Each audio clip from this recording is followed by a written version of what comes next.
All right, y'all, welcome to the Scott Horton Show.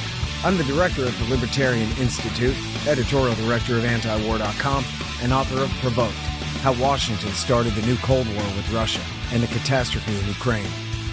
Sign up for the podcast feed at scotthorton.org or scotthortonshow.com. I've got more than 6,000 interviews in the archive for you there going back to 2003.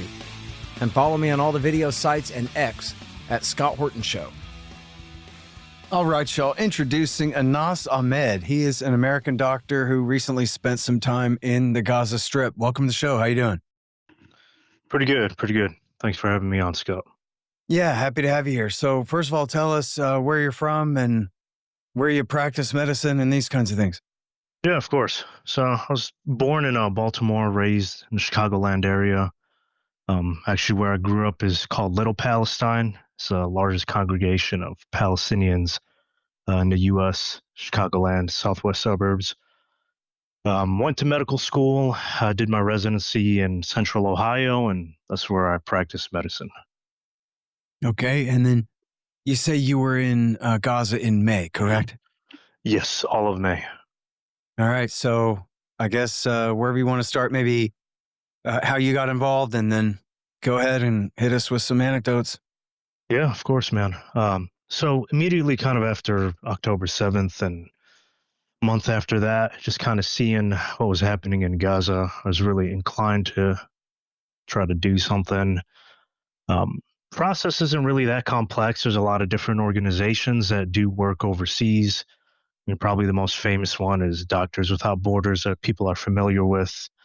I ended up signing up with an organization called PAMA, Palestinian American Medical Association. So I tried to get in around January to June 2024. I applied a couple times through them and through Med Globals and other organization. Didn't hear back. A lot of times what they essentially require is your passport, your license. Then they send that through the WHO as their emergency medical team. They have like a deployment division which coordinates with Israel, the main organization in Israel that looks over all these foreign delegates and healthcare workers that are trying to get in. Is a coordination of government activities in the territories, a COGAT for short. Eventually, I heard back April of 2025. It was actually really short notice. A lot of times they won't give these organizations much time, and all the communication is through the WHO and the UN. So I had about 2 weeks to kind of decide what to do, if I wanted to go, talk to my family, make arrangements with work. You know, as a physician in a hospital, usually, especially if you work in a hospital, not just in an outpatient setting, someone's in-house 24/7. So just trying to find arrangements. Thankfully, my coworkers were pretty awesome and covered a lot of my shifts. So I got the green light, told them that I'm good to go. Drove to Chicago, flew out from Chicago to Jordan, Amman. At the time, this was in May or late April 2025. So everyone entering Gaza had to enter through Jordan. Prior to that, it was through the Rafah crossing. So you would fly into Egypt and go there. But when Israel took over the Rafah border crossing, all the entry was pushed over to Jordan. And that was actually kind of an issue. Like some of my friends that went to Gaza in like 2024, they entered through Egypt. And I mean, they were able to bring in 10, 11, 12 suitcases, big luggage of medical supplies, food. There was minimal restriction on cash, which in times of war, cash is kind of the mainstay of currency. But they became a lot more restrictive in terms of what you can bring in. Like we were allowed 2 suitcases and a personal, and I believe $1,000 was the utmost amount of money you can bring in. So I landed in Jordan, and when you land, some people got there a couple days before. I landed around 8 p.m. and we were due to get on a bus to Gaza at 5 in the morning. And everyone who comes to Jordan awaiting entry into Gaza, they find out if they got the final green light to go in at midnight. So around midnight, you get an email from Kogat has a list of all the people's names. I was there, obviously from America.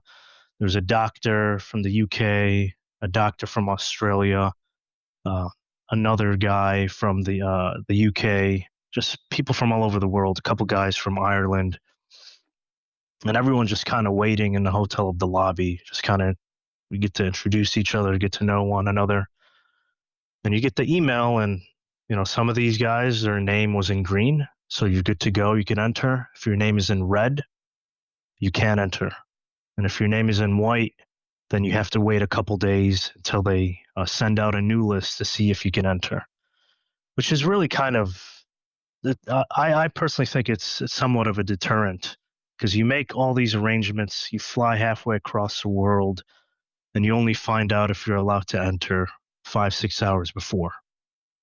So thankfully, about 40% of us, our names were in green. I think the average right now is about 75% rejection rate. So we go to our rooms, didn't really sleep that night. Got up, went to the bus. I was a couple blocks away from the hotel. We got on the bus. We met some other medical workers from different organizations. Everyone gets on the bus, and then we travel towards something called the King Hussein Bridge. That's kind of the main crossing point from Jordan into Israel. And the crossing border terminal on the Israeli side is called Allenby. And that's when they kind of go over a lot of the security stuff again. They look at your passport. They ask you some general questions. And we had to wait on both sides of the border. So this happened on the Jordanian side. They take all your luggage, look through it, make sure everything is allowed entrance. Took about 3-4 hours on the Jordanian side, crossover. Same thing on the Israeli side, took a couple hours. And this is really where they on the Israeli side, take some stuff from you. So for instance, a lot of people have been hearing that they don't allow baby formula in. So that crossing is where they would take some of that stuff. Or if there's certain medical equipment they didn't want you to take into Gaza, they would take it there. And they won't even tell you that they took it. They'll go through the bags and they'll give them back to you. So some of the docs that we were with didn't realize that they were missing things from their bags until we got into Gaza. I guess they didn't think to look through it. So after waiting, we get the clearance, hop back onto a bus that took us through the West Bank all the way down to something called the Kisafim border crossing. The Kisafim is kind of near central Gaza. Just to kind of give your listeners a breakdown, Gaza is really kind of broken down into 4 components. There's North Gaza, then there's Central Gaza, that's where Gaza City is. And a little bit below that is an area called Deir al-Balah, that's also in the central region. Then down south is Khan Yunis, and then below that is Rafah. And Rafah shares a border with Egypt. So we get down to the Kisafim border, which separates Israel and Gaza. And the Kisafim border it just looked like a military zone. It wasn't like the Allenby crossing near Jordan, where it was this terminal, almost looked like a little train station. This was essentially just kind of barren land. You see military vehicles, IDF troops. They got on the bus, took everyone's passport, looked through it again. And we had to wait on the bus until the UN, a couple of UN vehicles came, about 7 or 8 of them, clearly marked UN white Toyota Land Cruisers. I mean, these things were really heavy, armor plated. Opening the door probably weighed 70, 80 pounds. And the UN, these workers who are part of this UN convoy, all their communication is through the IDF. I mean, they don't move an inch without coordinating with the IDF. That way they know their movements, they know what path they're taking, they know what roads they're taking, they know what time they're leaving. A lot of times they were telling us like sometimes they'd have to wait in their car 6, 7, 8 hours, 12 hours until they get the green light to move. There's really no reason. They get responded to as these are operational reasons. So we get in the UN convoy, and they kind of debrief you like, hey, don't open the windows, don't take photos, don't take videos. If we tell you to do this, do this. If we tell you to get down, get down. If we tell you to exit the vehicle, exit the vehicle. Just kind of some basic debriefing. Gave us some vests to put on, helmets. Then we got into convoys and started heading towards the UN safe house.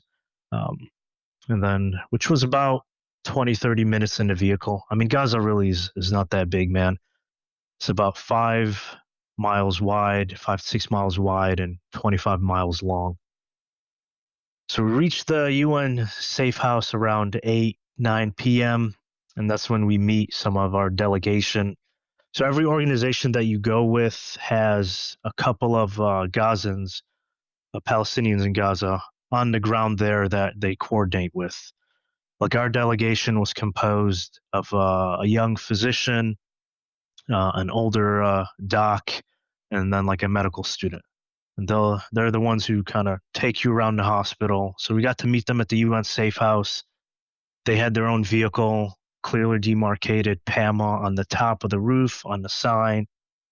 And one thing that I noticed that a lot of the vehicles had on there would be like a pretty big sticker on the windshield and in the back window of like an assault rifle with a circle and an X through it, kind of to let them know that there's no weapons here, that this is a medical vehicle. So we got into the car and we made our way to the hospital. So the hospital that I worked at, spent the majority of my time in, was called Al Aqsa Hospital, and it's in the middle of Deir al-Balah region. And a lot of the entry and exit into Gaza is on Tuesdays and Thursdays. So when people are coming in, Tuesdays and Thursdays, and when they're evacuating or leaving, Tuesdays and Thursdays.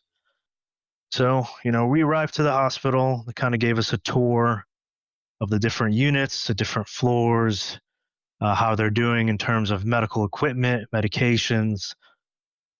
Let us know what their protocol is.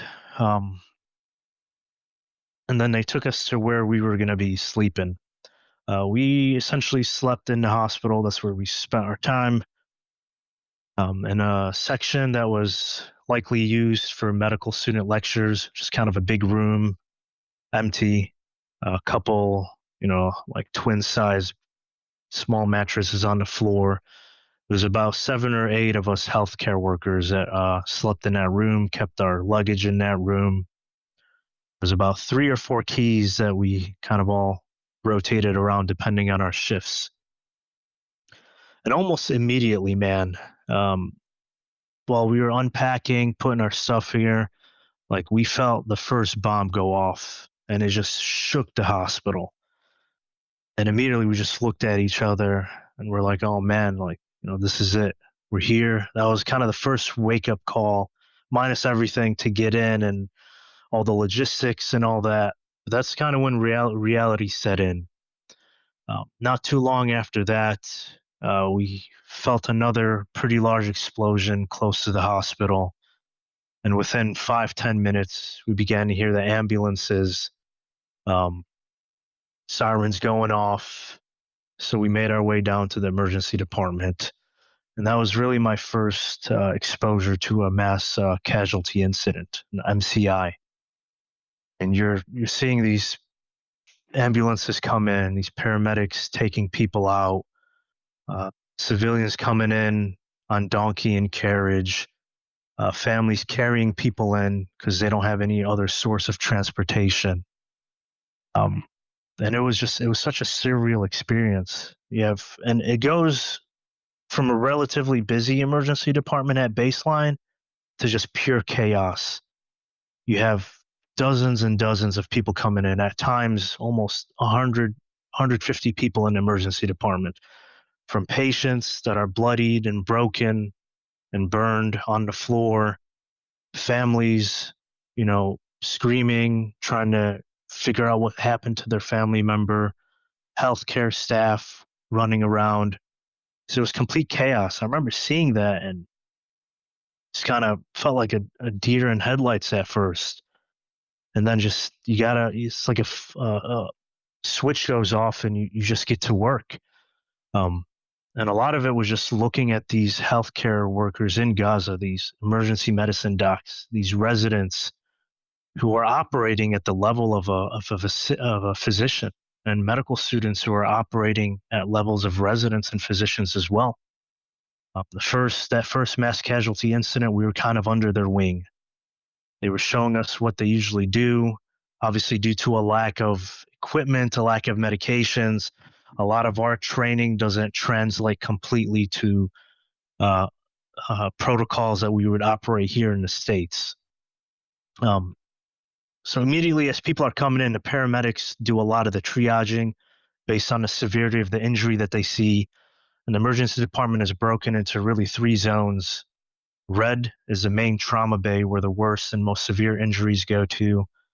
Yellow is intermediate injuries, and green is injuries that can be addressed later on.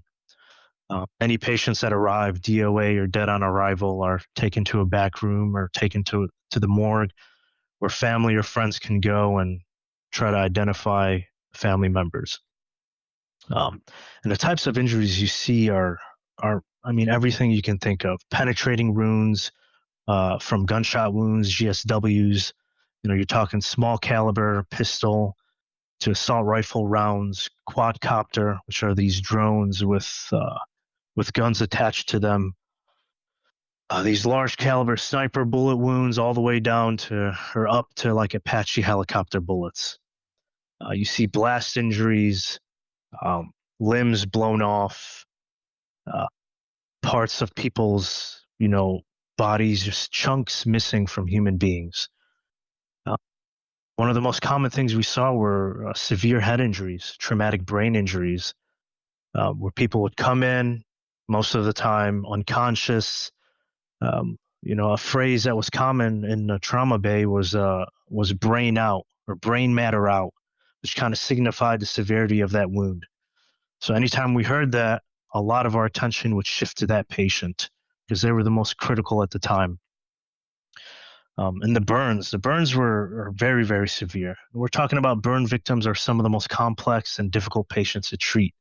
I mean, a lot of major trauma centers here in the States, hospitals have entire burn units and physicians who are burn specialists that train just to deal with these types of injuries. Because when you're talking about the skin, it's basically a barrier, an armor for all infection and other things that prevent it from making contact with your body. And then the shrapnel injuries were horrific. I mean, people coming in with just pieces of metal embedded in them. If it's not embedded, it likely ripped through them. So you're seeing people coming in with, their stomach ripped open, intestines coming out, people coming in with you can see parts of their ribs, you can see amputations, large lacerations, big wounds across their face, across their back. I mean, these types of injuries occur on the entire body surface area. And the people that were coming in were from literal fetuses, because the injuries hurt the mother, and at times the laceration would open the mother's womb, to infants, to children, all the way up to the elderly. I mean, no one was spared. And in terms of a lot of these injuries, man, usually in the States, in a trauma bay, one of the first things you do is obviously stabilize a patient. We have something called the ABCs. A stands for airway. You look at the nose and mouth. You make sure there's a passage all the way down to the lungs that's clear. B is for breathing. Once you clear that passage of airway, you want to make sure that the patient is actively breathing. And then C is for circulation, which involves kind of like blood loss. How much blood have they lost? Do they need immediate transfusion? So everyone that comes in, the first thing that you do is try to get some access, whether it's like a peripheral IV. If there was a lot of blood loss, the IVs in the arms, it's really hard to access. Usually in the States, we'd have something called IO, intraosseous access, which is essentially it's like a little medical drill, which you would use to drill in some of the long bones. That way you can start infusing blood and fluid into the bone marrow. They didn't have anything like that. So if the nurses couldn't get a peripheral IV, then they would require something called central access, where you would get a larger bore IV and you would try to get it into one of the bigger blood vessels in the body, like the internal jugular and the neck or the femoral vein on the inside of the thigh. And usually you would have scanning abilities with a CT scan or MRI or ultrasound. Obviously, that was very, very limited. There was only one CT scan for all of central Gaza. You're talking about one CT scan for our population around 300,000 to 400,000, and it was quite a distance away from the hospital. So we had to determine, like, one, if we sent this patient to the CT scan, would they even be able to survive that journey? And two, which patient are we able to intervene on and save? So it was really a judgment call on who got to be sent out to the CT scan in order to better diagnose and trace where their injuries were. Ultrasounds were super useful. I mean, thankfully, we were able to bring in some portable ultrasounds. When someone's in a trauma bay, you can get a lot of information very quickly. You kind of ultrasound their stomach to look for internal bleeding, ultrasound their lungs. Common thing that happened too was something called a hemothorax or a pneumothorax. Essentially, with these blast injuries, with this shrapnel going everywhere, a lot of times it damages the lungs, and then patients start to bleed into their lungs, which hinders their breathing capacity. So almost every patient that was coming in would require a chest tube, where you essentially make an incision on the side, and you put a tube in between the ribs to start draining out blood. One thing that was common in the children was that's a hemothorax, something called a pneumothorax.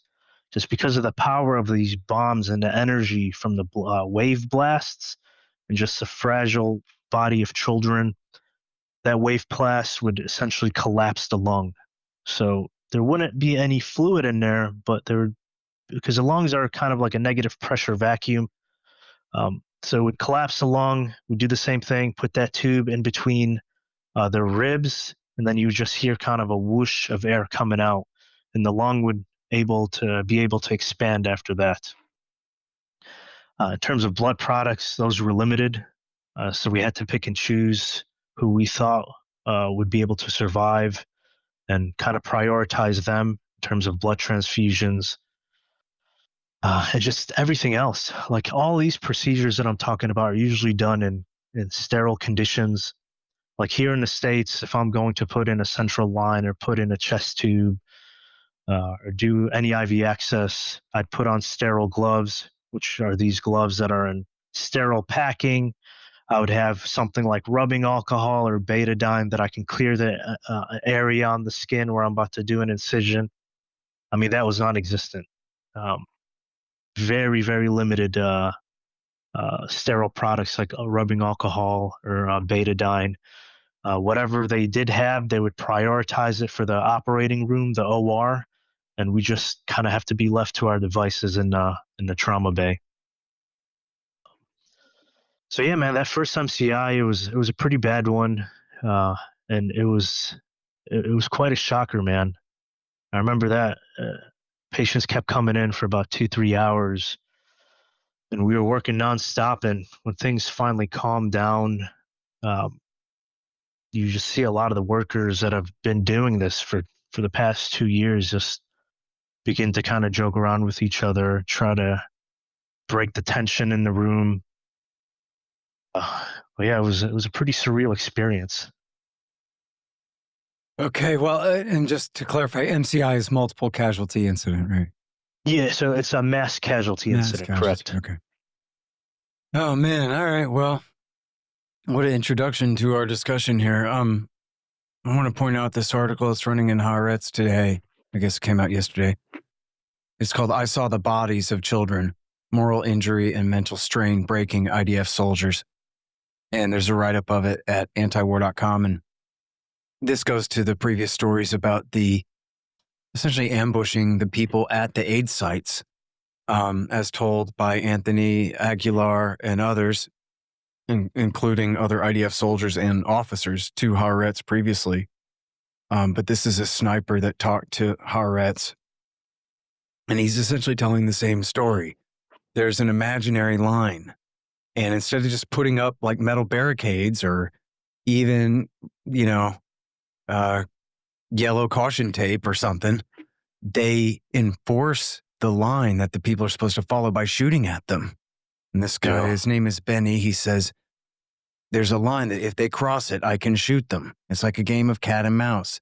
They try to come from a different direction every time, and I'm there with the sniper rifle. And the officers are yelling at me, take him down, take him down. I fire 50 to 60 bullets every day. I've stopped counting kills. I have no idea how many I've killed. A lot. Children. End quote. And then he says, the battalion commander would yell over the radio, why aren't you taking them down? They're heading our way. This is dangerous. He says, the sense is that we are being positioned in an impossible situation, and no one has prepared us for this. The officers do not care if children die. They also do not care what it does to my soul. To them, I am just another tool, which, smallest violin for him, but still, like, he does have a point there that that's the situation that the United States, as well as the government of Israel, especially, of course, the government of Israel, are putting him in there. Of course, he could just shoot his officer and set himself free, but instead, he goes on killing kids. But at least, they're telling the story. The IDF soldiers are telling the stories to the press there about the atrocities that they're committing. So I add that just essentially as a setup for the next question, which is your impression about how the war is being carried out there.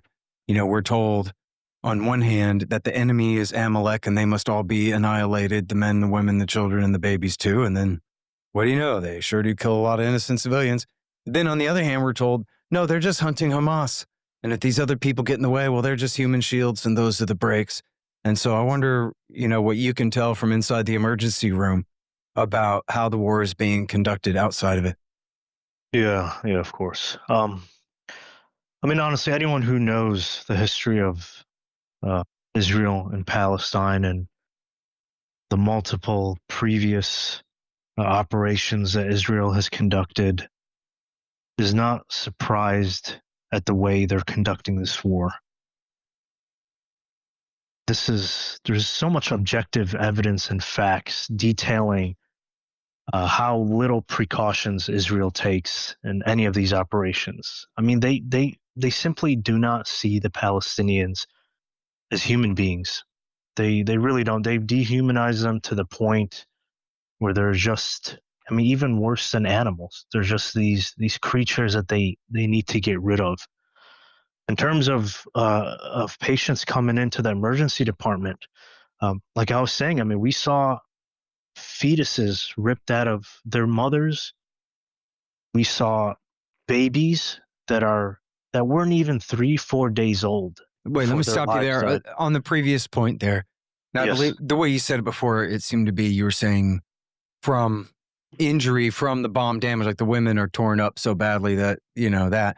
On the other hand, the way you said it there sounded more like Sabra and Shatila, where a soldier actually did it by hand or something. So I just want to make sure you can be specific about what you mean by that. Yeah, absolutely. I don't know. Most of them, I assume, were shrapnel injuries because of the area we were located. During my entire time in Gaza, I didn't see an IDF soldier other than entering and exiting. The area we were in was mainly, aerial airstrikes, bombing campaigns. I'm glad we got it from shrapnel. Yeah, it's important to have that clarification because that did happen at Sabra and Shatila. I forgot which refugee camp it was, where one of the militias under the control of Ariel Sharon at the time actually did that to a Palestinian woman, with a knife in his own hands. And then that was also one of the fake accusations from October the 7th as well. So if you're saying something along those lines, I want to make sure that we get real clarity and facts and not anything that sounds embellished or is embellished. Absolutely. But yeah, the patients that would come in were of all ages. There was never a day or never a mass casualty incident where it was only military aged men, for instance.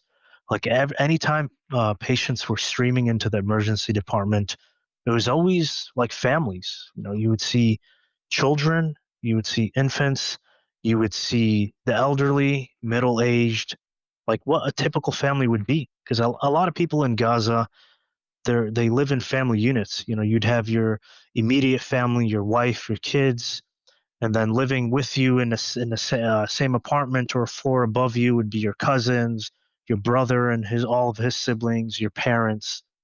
But never in the entire month that I was there did I see, like a dozen injuries come in of all military aged men or anything of that sort.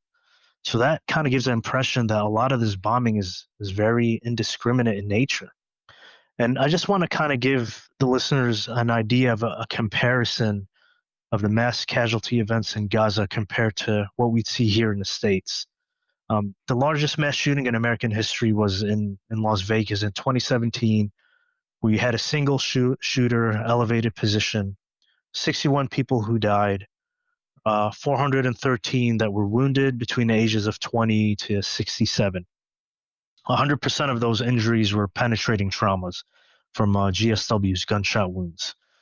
Um, all those injuries were sent to five hospitals within the Las Vegas area that had a capacity of 2,075 beds.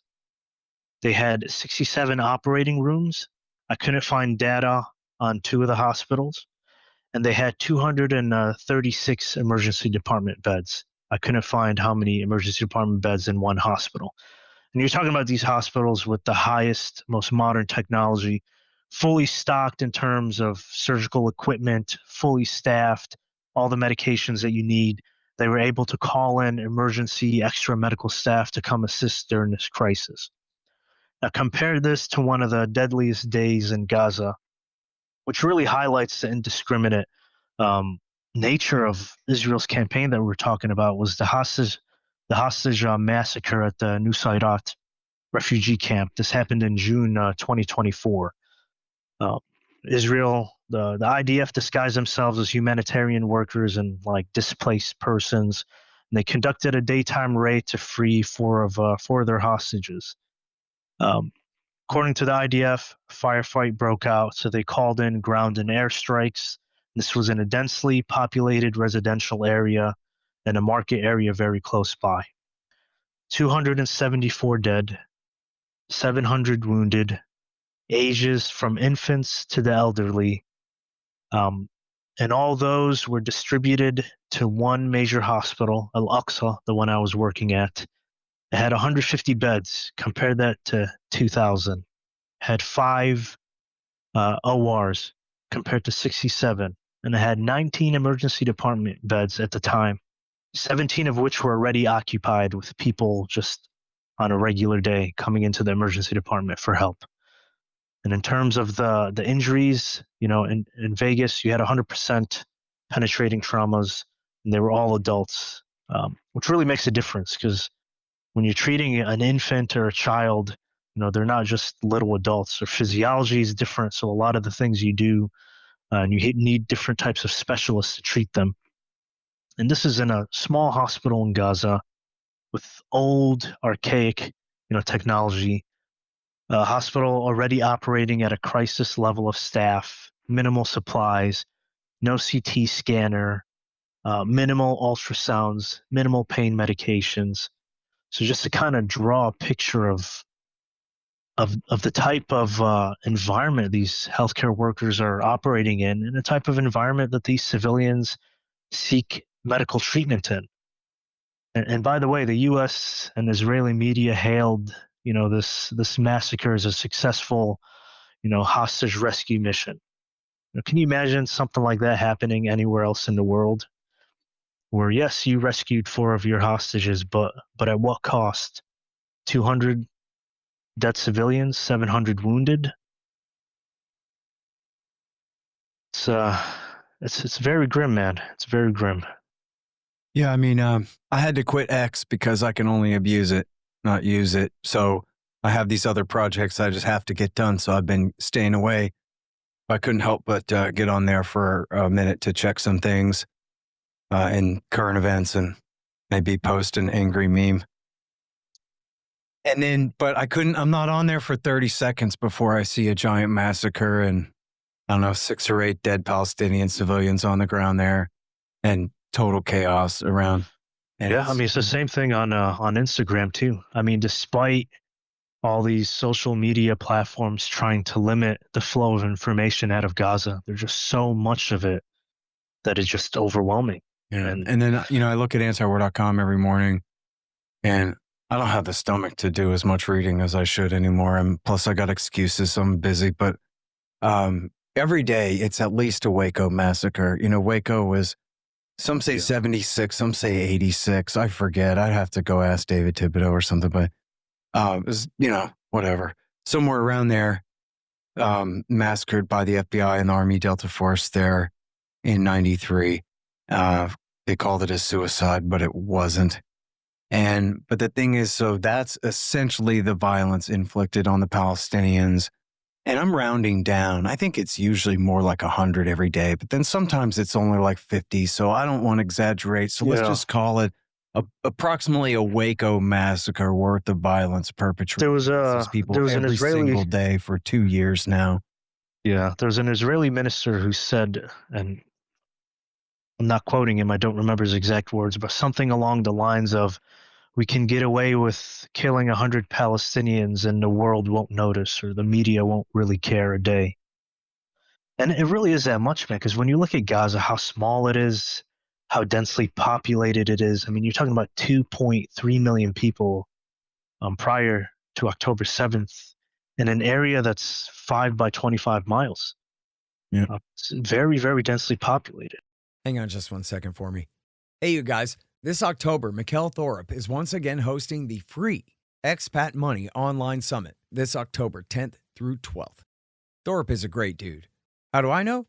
Well, I toured ancient Mayan ruins with him in Mexico one time. It was rad.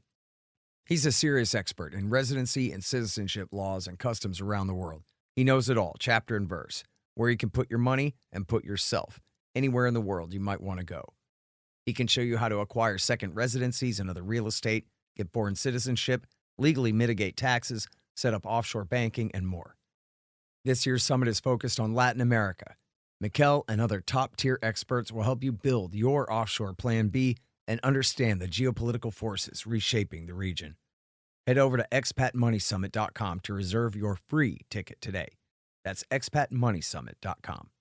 Hey, y'all, if you run a business or a side hustle and want to keep more of your money out of the IRS's hands, Matthew Sersely, the Agorist Tax Advisor, is your guy. He'll help you set up your business the right way, find every legal deduction, and keep the feds off your back without you ever needing to talk to the IRS yourself. Unlike most tax pros, Matthew actually hates the IRS and calls it a win-win when you get to keep your money and the government gets less. That's my kind of tax guy. Check him out at agoristtaxadvice.com/Scott to get your free Agorist tax toolkit. That's agoristtaxadvice.com/Scott. Hey guys, I've had a lot of great webmasters over the years, but the team at expanddesigns.com have by far been the most competent and reliable. Harley Abbott and his team have made great sites for the show and the Institute, and they keep them running well, suggesting and making improvements all along. Make a deal with expanddesigns.com for your new business or news site. They will take care of you. Use the promo code SCOTT and save $500. That's expanddesigns.com. Man, I wish I was in school so I could drop out and sign up for Tom Woods' Liberty Classroom instead. Tom has done such a great job on putting together a classical curriculum for everyone from junior high schoolers on up through the postgraduate level. And it's all very reasonably priced. Just make sure you click through from the link in the right margin at scotthorton.org. Tom Woods' Liberty Classroom. Real history, real economics, real education. Hey, y'all, here's how you can support those who support this show and stay awake while you're doing things. Moondo's Artisan Coffees, moondosartisancoffees.com. Get it? Starbucks supports the war party? Moondo's is with us. and it's really good. Get the Scott Horton Show blend.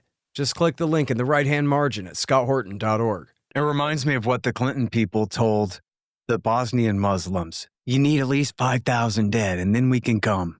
But you got to get the number up to 5, okay? And then here we are. We're at like 100,000 innocent civilians killed minimum. And they could just do Srebrenica every day, and the U.S. regime wouldn't care if it was that much, I guess. Yeah. And in terms of the breakdown, too, I mean, a majority of Gaza, I believe 47% of the population is under the age of 18. So they're considered children. And 40% of that 47% are under 15 years old. So it's a very, very young population. And it translated to what we saw in the emergency department. And I knew that coming in. I had to review, because I'm a physician for adults, internal medicine with some critical care experience. So 100% of the patients I see when I'm working here back at home are adults. So I had to do a lot of reading and studying, like pediatric. Well, and they must make you do your time in the emergency room here, right, where you see car accidents and stuff like that, gunshot wounds. It depends on where you work. I work in rural Ohio, so I don't see, compared to, for instance, if I worked in one of the major metropolitan cities where they would see a lot of gunshot wounds, stabbings, things of that sort. Those are the vast majority of traumas that we see in the States. Yeah. You very rarely do you see, explosive injuries or shrapnel And then, injuries. but you personally, you barely even see those usually. And now here you're looking directly at war casualties and people maimed beyond any belief. I mean, how do you deal with that? Are you okay? Yeah, man. No, I'm fine. I mean, thankfully you kneel on faith, and just thinking about what these people are enduring, what these Palestinians in Gaza are enduring. I got a taste of that for a month. They've just been dealing with this for 2 years, and 80. It's crazy, man. But yeah, to answer your initial question, I mean, by seeing the types of patients that come in, majority kids, majority women, blast injuries, and it's not like Israel doesn't have the capacity for targeted strikes. I mean, we saw that in Iran, we saw that in Syria, we saw that all over the world, where they would laser in on one room in a certain apartment complex and take whoever their target. Including in this war, right? Flying a drone in the window and getting, what's his name? The head of the Al-Qassam brigades, right? Yeah. Yeah. I mean, so they have the capacity to be accurate. I mean, you're talking about one of the most advanced militaries on the planet. They're very sophisticated. The type of technology they have is very, very sophisticated. Now, is it true that you guys have just no anesthesia? So you're just sitting there sawing people's legs off with a hacksaw and they're screaming in like the worst kind of horror movie situation beyond belief kind of deal? Because I've read that a few times, but I don't really know. Yeah, no, it definitely does happen. We saw that for a couple days. Because, I mean, when I was there in May, that was so the complete blockade happened early March. So you're talking about a couple months after that in May, and they were already very, very short. So anesthetics, they really... Oh, yeah, I meant to ask that. I meant to, to remind everyone. So you got there right as they were lifting the siege to some degree anyway. So you got to see sort of the results of the 2 months of total deprivation there. Yeah. So when I left the end of May is when the GHF kind of started rolling out. But while we were there, I mean, people were desperate, man. We were running low on almost everything. So usually when you take someone down to the operating room, anesthesia is really composed of a medication that makes you unconscious, a medication that like paralyzes the body, paralytic, and then like an induction agent. What they had and what they used, like in emergency department, we would use ketamine a lot because ketamine can do both. It can make you unconscious, similar to like propofol, and it also reduces pain. Even that in emergency department, we like when a mass casualty incident would come in, we'd have some already pre-drawn up, and we would limit the amount that we had. So every provider had maybe 1 or 2 doses of ketamine. So you would have to choose. I mean, even patients that we knew were going to die, it would have been great if we had enough ketamine to at least, ease their suffering as they were dying. Of course. But we had to save that medication for other patients that needed procedures. But yeah, and so anytime a mass casualty incident was done, I would go down to the operating room to check on some of the patients that we stabilized. And in some of the operating rooms, if they were low on medications, they would essentially just keep using a ketamine instead of an anesthetic. But yeah, in terms of, and it also depends on the hospital too. Like up north, in north of Gaza, Shifa Hospital, their supply was almost non-existent because at that time there was a blockade. The north was essentially shut off. So a lot of those stories that you hear are definitely real, and I've had healthcare workers that I've talked to that were personally in rooms where things like that had to happen. So I don't understand though, like maybe because I just don't like imagining it very well. Like, so if you have a 5-year-old and you got to cut his leg off and you have no anesthesia, you just punch him, knock him out somehow, or not? He just sits there and deals with it. Yeah. So honestly, a lot of times, one of the most important things, like those old Civil War movies, man, you would give the adult or the child like something to bite on, or give them like the sleeper hold, right? Not where you choke their air. Exactly. Where Family would be holding them down. And sometimes they'd be conscious throughout the whole thing. Sometimes, like their sympathetic system would go into such overdrive from the immense pain that they would faint, that they would go unconscious from the amount of pain that they're in. But even outside of that, and all these patients that we would see, whether we stabilized them, whether we had to amputate an arm or a leg or whatever, even outside of that initial encounter, there was very limited pain medication to give them, for instance, for dressing changes or for cleaning their wounds. And the infection rates were sky high due to the lack of sterile products, sterile gloves, lack of alcohol and betadine. Like here in the States, when you're using, scalpel or surgical kits, a lot of them are sterilized in these huge industrial sized machines that heat it up to like 280 degrees. If there's certain instruments that can't withstand that heat, they'll chemically sterilize them or use pressure machines. So it's a pretty sophisticated process. While here they'll use like rubbing alcohol that you grab from your local store here and try the best that they can to clean these instruments. So the infection rates were through the roof. So even if these patients survived the initial trauma, making it to the ED, they survive the initial procedures and surgical procedures we do on them, there's no guarantee that they're going to survive the next couple days or weeks. What do you do for clean water during all this? How are you able to even wash your hands and that kind of thing? Yeah. So before October 7th, they had some like desalination plants. They said they had some water plants. Obviously, Israel not only targeting people, but they're targeting kind of the civil infrastructure of Gaza as well. They were bombing sewage plants, water plants, agricultural plants. So in terms of water, in the hospital, there would be, at times 2-3 days where we'd go without water.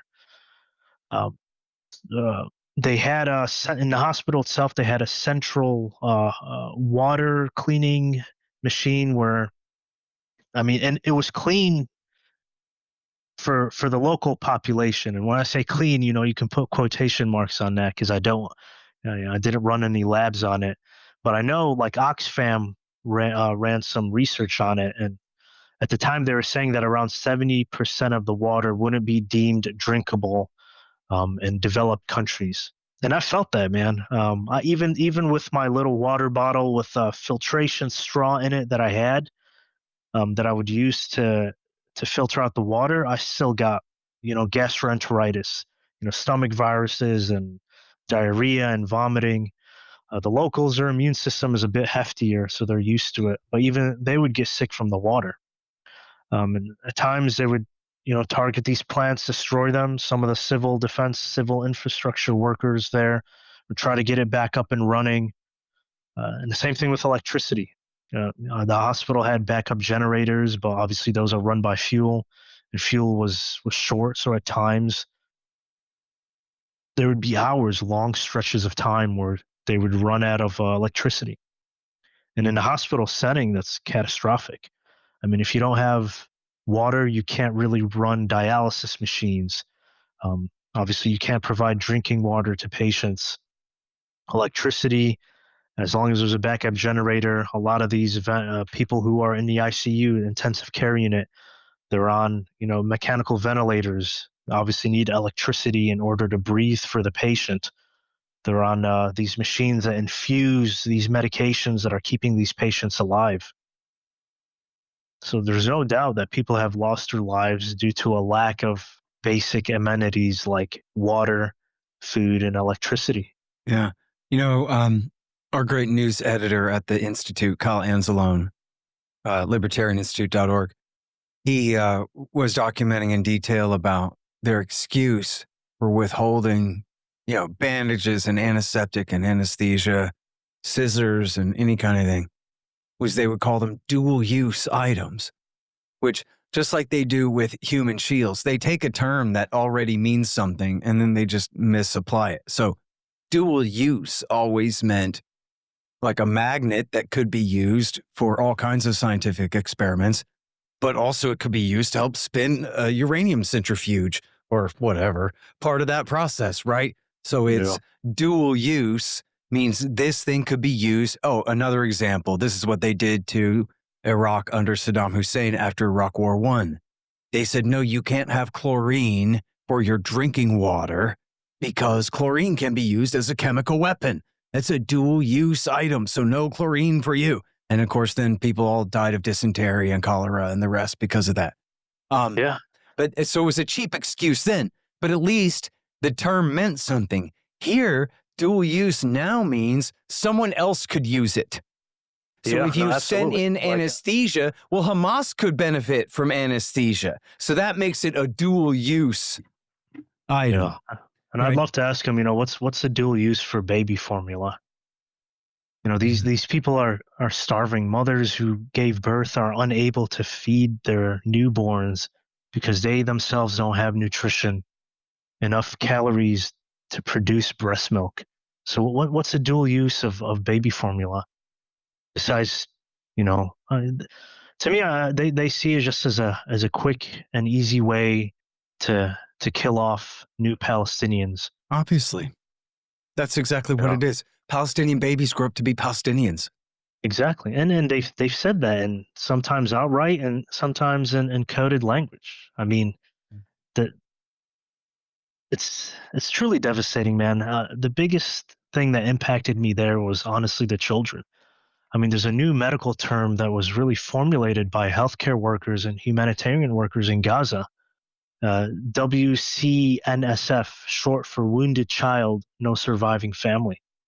I can think off the top of my head, I can see their faces, at least a dozen kids that we worked on in the emergency department that we tried to stabilize. Some of them survived, some of them died, and not a single family member came in to check on them. Even when I would go up to their rooms, the next day, 2, 3, 4 days from now, there would be maybe a distant cousin or a neighbor that would come check on them because their entire family was wiped out. I mean, the amount of children that we saw was just simply unbelievable. And, children are the most innocent thing in life. Their curiosity, their love of life is so pure and innocent. Everything to them is a new experience, something to learn.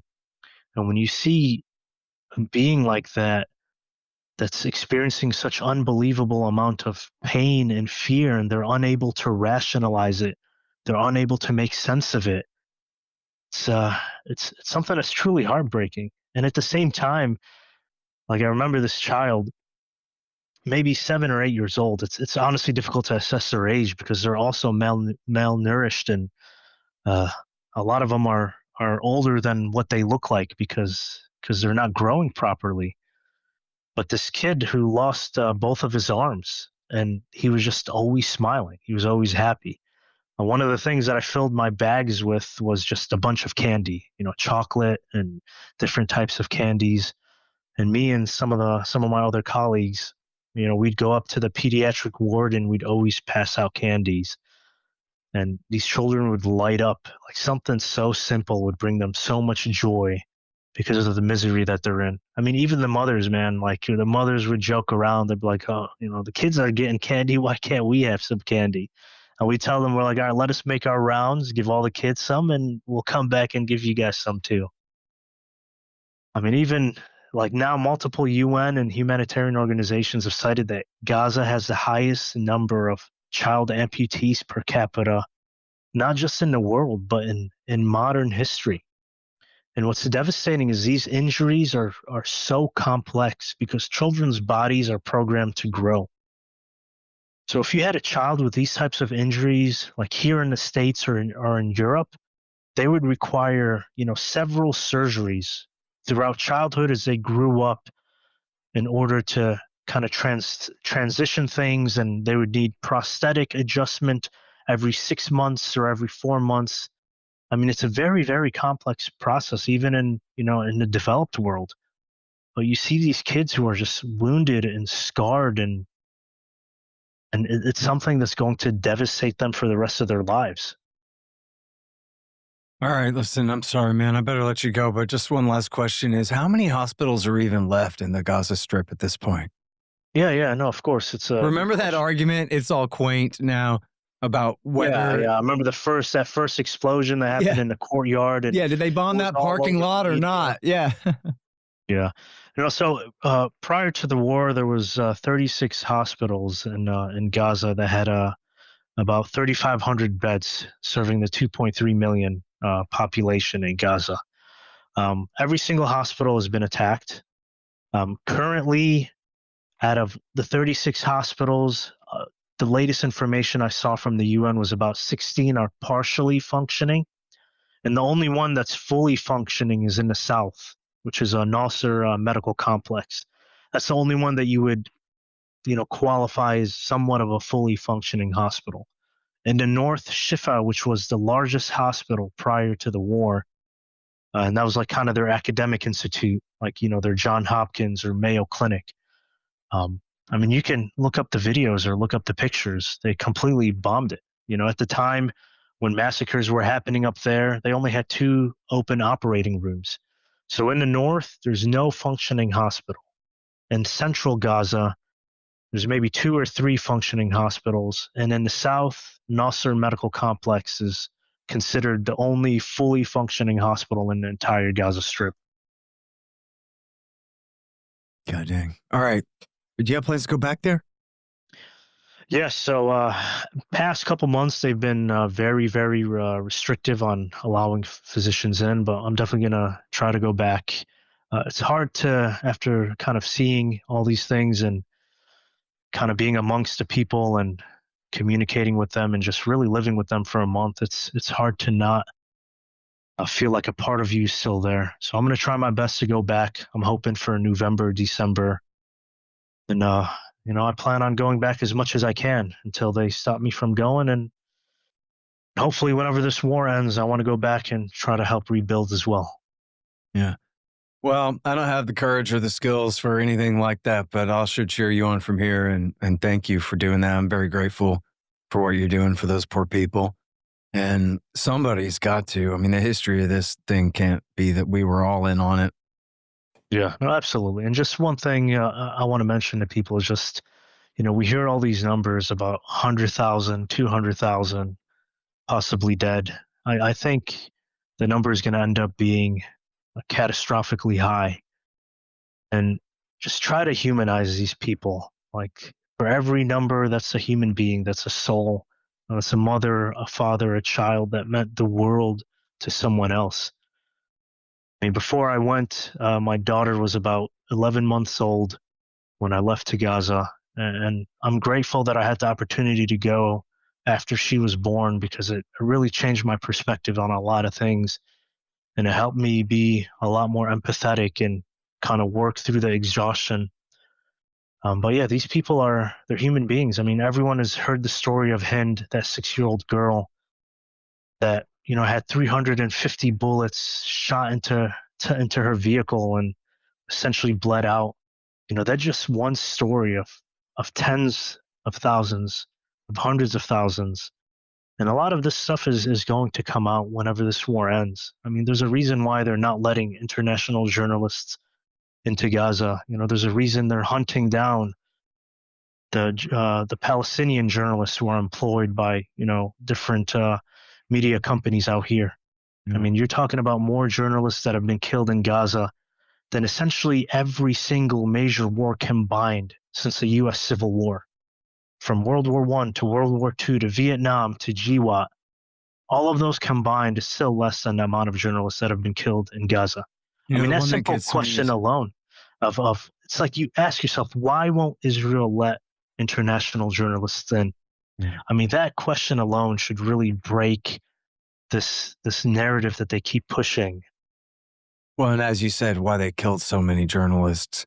The Committee to Protect Journalists has been keeping score. And we know, too, like, they'll wait till the reporter leaves the house and then kill his wife and children, bomb his house as extra punishment, kill him later that night, but let him suffer for 24 hours, 12 hours, knowing that they killed his family first. This is just absolutely ruthless what they do. And then, I mean, you see what they're doing in Gaza City now. It's the most densely populated. That was the pictures I was talking about. Yeah, that was the pictures I saw on Twitter today. Yeah, those missiles, like tons and tons of missiles, just bringing down these apartment buildings. And before they started this invasion, they killed the most prominent journalist in northern Gaza, Anas al-Sharif, him and his entire crew that worked for Al Jazeera. It's not a coincidence that they wipe out the most prominent journalists before they start to begin their invasion of the North. You hit on the thing to me that bothers me the most out of all these is the way they bomb all these high rises. They're burying people alive in there. And that's like the scariest thing of all. That was what George W. Bush did to Abu Zubaydah. Put him in a coffin with a bunch of cockroaches and whatever other bugs and then buried him alive for a couple of days down there. One of the civil defense workers I was talking about, these are the guys with the vests that go in with their simple tools, man, like a pickaxe, sledgehammer, small hammer, a shovel to try to dig people out. Yeah, there's no backhoe, there's no crane, No. And they say that, as soon as they're first on scene, they get there, they hear a lot of people under the rubble, people screaming in pain, screaming for help. And as they try to dig them out and as the hours and hours go by, the sounds of people just gets lower and lower and lower until it's just this eerie quiet. And it's all these people just suffocating under the rubble. Yeah. Or imagine even worse, like they actually have a little bit of fresh air through a crack somewhere. Maybe their leg is pinned or not, but they don't have any lethal injuries, but they just got to die for 5 days, starving to death in there, dehydrating to death in there. The way you describe it is almost a mercy if they die by midnight compared to what I was thinking, Yeah, no, a lot of them are prolonged, I'm pretty sure. And I think that's where we're missing a lot of these casualties, man. Mm-hmm. Like the media is always questioning, the Gaza Health Ministry numbers, we can't trust them. Yeah, no, they're way too low, obviously. Yeah. Yeah, even from a purely objective, fact-based perspective, when you compare the Gaza Ministry of Health numbers and previous assaults on Gaza, whether it was, 2014 or 2008 or 2021, their numbers have always been so damn close to UN numbers. And they're, if anything, what their numbers are is an underestimation because they go off of people who come into the hospital, people who have official IDs. You think about the tens of thousands of people that are stuck under the rubble. Those aren't incorporated in the estimate of the people who've died in Gaza. Yeah. Well, and then there's just, the excess death rate. In Iraq War II, Iraq body count, they did a good job. Like it's just what they would do is they would go for every confirmed death from American fire. And so they had, 60,000 or whatever it was. I forget the number, but it was like high tens of thousands. But it was like, that was low because there were a lot of things that weren't reported or they were not able to find 2 definite different Iraqi sources media sources to cite or whatever it was. So maybe double that. But that's just the direct casualties from Americans pulling triggers. But we all know that the worst of what happened in Iraq War II was the civil war between the Shiite and Sunni militias, with the Shiites backed by the U.S. most of the time. And then the overall deprivation of the civil war and the total destruction of the electric grid, and the entire destruction of the economy and the distribution of food and medical care to people and checkpoints everywhere. So some old man's having a heart attack. He can't get to the hospital because there's a giant line to get through. And all of those things led to this excess death rate as they calculated. Oh, yeah, where absolutely. they said that, it was approximately 1 million people died who wouldn't have died. That didn't mean that 1 million of them were directly shot to death by a Marine, but it meant that that's how many people died because of the war. And the same kind of thing where you go, it's upwards of 300-something thousand, probably more than that, in the Yemen war of 2015 through 21.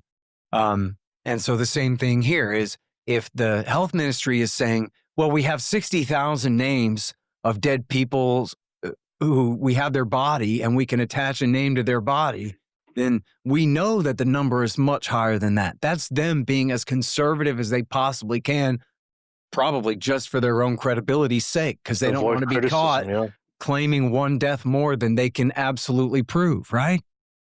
Yeah, I mean, conflict research, it's for every one death that's a direct cause of violence, you attribute 3 more deaths to that from deprivation or starvation or lack of medications. Like when I'd wake up in the morning, I would round on patients on the hospital floor, and really simple things, man, like asthma or like a typical flu, or things like diarrhea, or even things like, heart attacks, strokes, all these things we did not have the interventional capacity to treat. We did not have the medications to treat.